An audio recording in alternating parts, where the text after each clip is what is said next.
Desa Margorejo. Tersembunyi di balik lebatnya hutan bambu dan ilalang liar, berdiri sebuah punden tua yang dikenal angker oleh seluruh warga. Tempat itu nyaris tak tersentuh selama puluhan tahun. Punden itu terbuat dari batu andesit yang ditumpuk menyerupai altar. Sebagian besar sudah ditutupi lumut dan akar pohon beringin tua yang menjuntai seperti tirai alam. Tak ada satupun warga yang berani mendekat selepas maghrib. Konon katanya, ada makhluk yang menjaga tempat itu. Penunggu yang tidak pernah pergi, menuntut ketenangan dan rasa hormat. Pak Wiryo, seorang kakek renta yang hidup sendiri di dekat pinggiran desa, adalah satu-satunya orang yang masih sesekali menyapu jalan setapak menuju punden. Ia tak pernah menjelaskan alasannya. Orang-orang hanya tahu bahwa Pak Wiryo dulunya adalah juru kunci punden itu. Sebelum kejadian aneh menimpa anak semata wayangnya, Lastri, 20 tahun lalu. Lastri menghilang tanpa jejak. Dan sejak saat itu, Pak Wiryo hidup dalam kesunyian. Lebih banyak bicara dengan angin daripada manusia. Suatu pagi yang berkabut, seorang mahasiswa dari luar kota bernama Rio datang ke Margorejo. Ia membawa kamera dan buku catatan. Penampilannya modern, lengkap dengan ransel besar dan semangat yang menggebu. Ia sedang mengerjakan skripsi tentang situs-situs kepercayaan kuno di pedesaan Jawa. Ketika mendengar desas-desus tentang punden angker itu, rasa penasaran dalam dirinya langsung membuncah.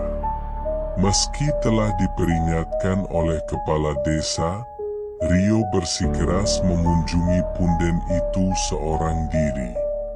Hari itu, Rio menyusuri jalan setapak yang hampir hilang tertutup rumput dan dedaunan. Udara semakin dingin saat ia mendekat, dan suara jangkrik tiba-tiba lenyap seperti disedot kekosongan. Ia tiba di punden sekitar pukul 3 sore. Kamera mulai merekam. Tangannya mencatat setiap detail. Batu-batu punden terlihat seperti menatapnya. Bisu namun menyimpan cerita. Akar-akar pohon beringin meliuk seolah menyambut atau mungkin menjerat.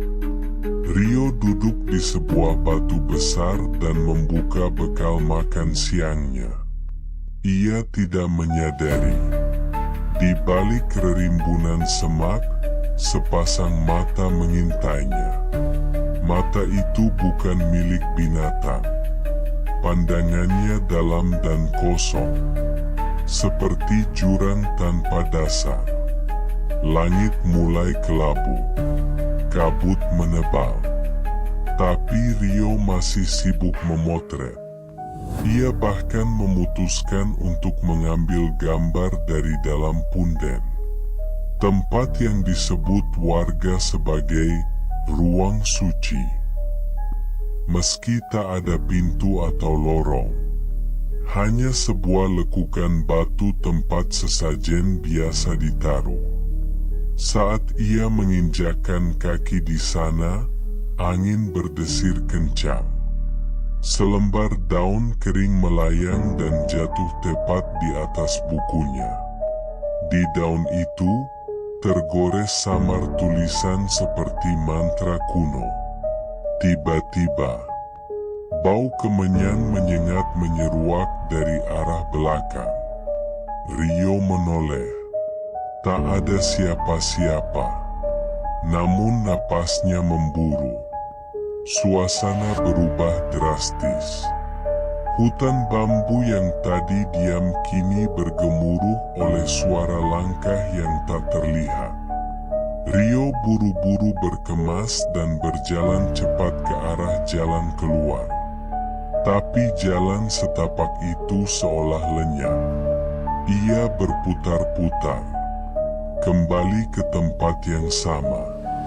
Punden itu, pohon beringin itu, batu besar itu, semuanya mengulang. Dunia seperti terlipat di satu titik yang tak membiarkannya pergi. Ia panik, matanya mencari-cari arah. Tapi setiap belokan justru membawanya kembali ke punden. Matahari mulai tenggelam.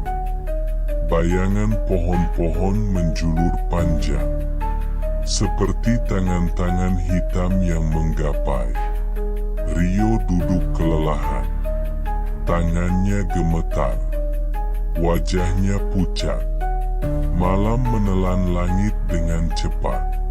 Tiba-tiba, ia mendengar derap langkah pelan namun pasti. Langkah itu terdengar basah, seperti kaki yang berjalan di lumpur. Mendekat, lalu berhenti, tapi tak ada siapapun di hadapannya. Hanya dingin, hanya gelap. Rio terbangun di pagi hari, tergeletak di depan rumah Pak Wiryo. Tubuhnya penuh lumpur, bajunya robek, tapi matanya kosong. Pandangannya menembus dinding dan waktu. Ia tak bicara sepatah kata pun. Kamera dan catatannya hilang. Tak ada yang tahu apa yang terjadi di hutan itu semalam. Tapi sejak hari itu, setiap malam Jumat Kliwon, bau kemenyan kembali tercium dari arah punden. Meskipun tak ada yang berani datang lagi, dan para warga pun mulai mendengar. Di sela desir angin malam, suara langkah basah menyusuri jalan setapak. Pagi di desa Margorejo biasanya disambut dengan kicauan burung dan embun yang menyelimuti dedaunan.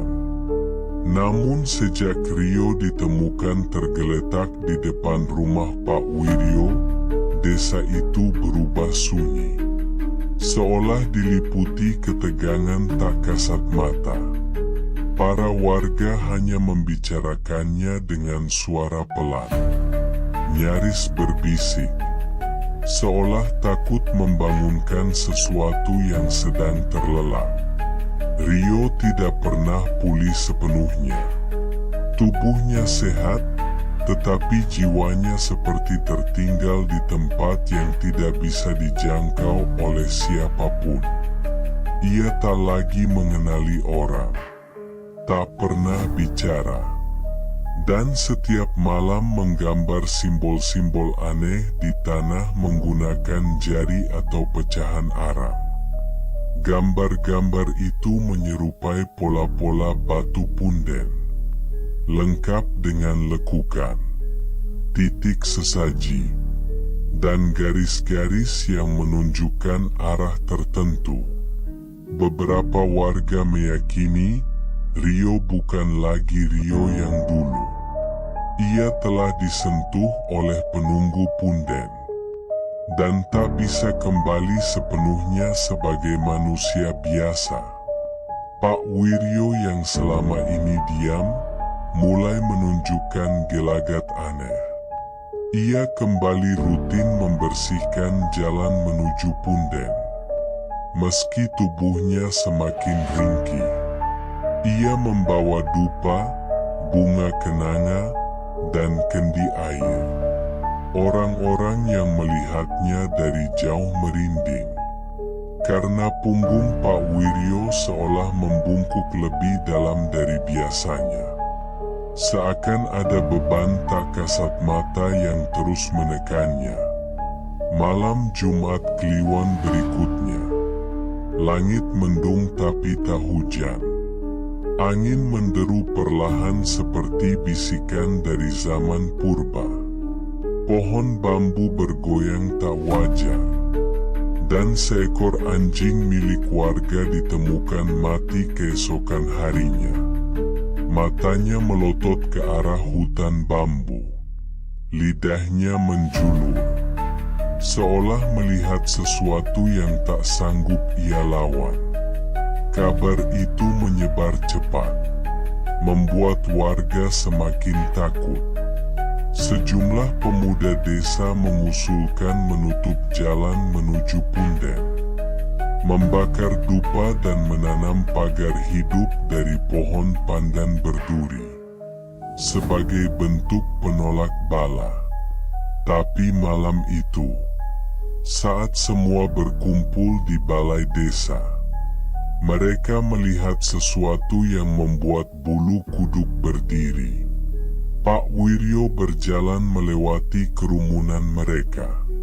Matanya kosong seperti Rio. Tubuhnya menunduk dalam.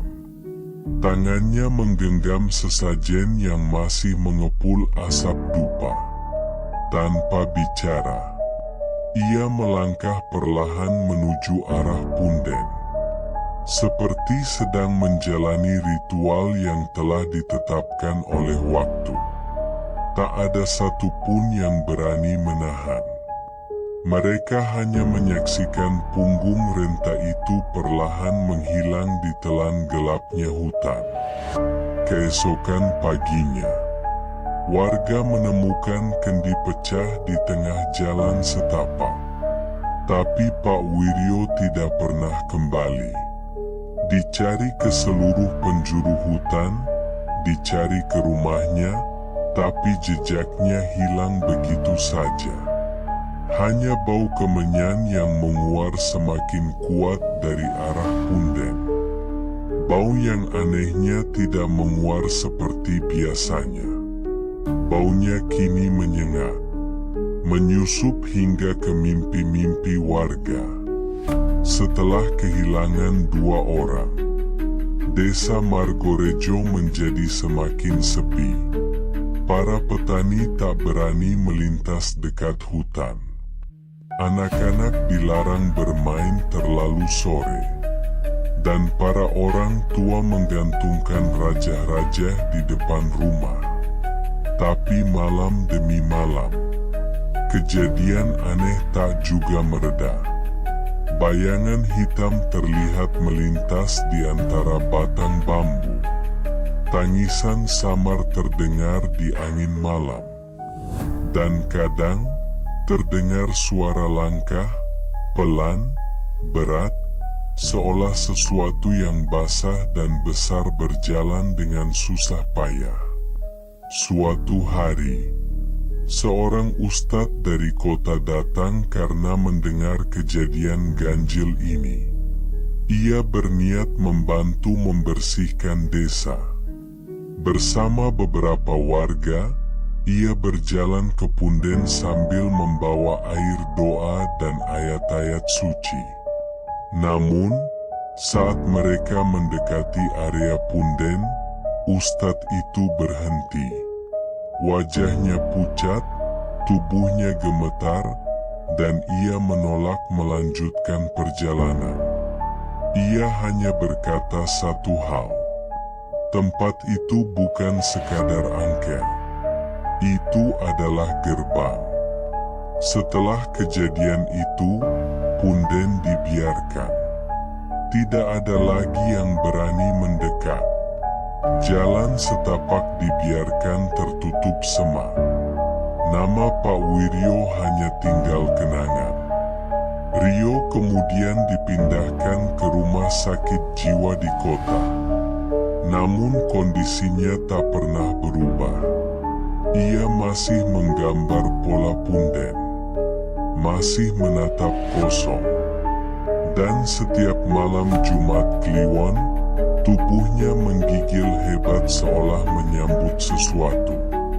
Tahun demi tahun berlalu. dan desa itu seperti terjebak dalam waktu. Meskipun banyak pendatang baru, mereka cepat pergi. Tak ada yang tahan lama tinggal di sana.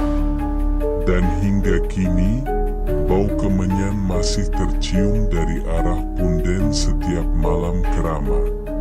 Kadang, di ujung senja, warga melihat siluet seorang lelaki tua duduk di bawah pohon beringin, menatap ke kejauhan dengan tangan membawa kendi.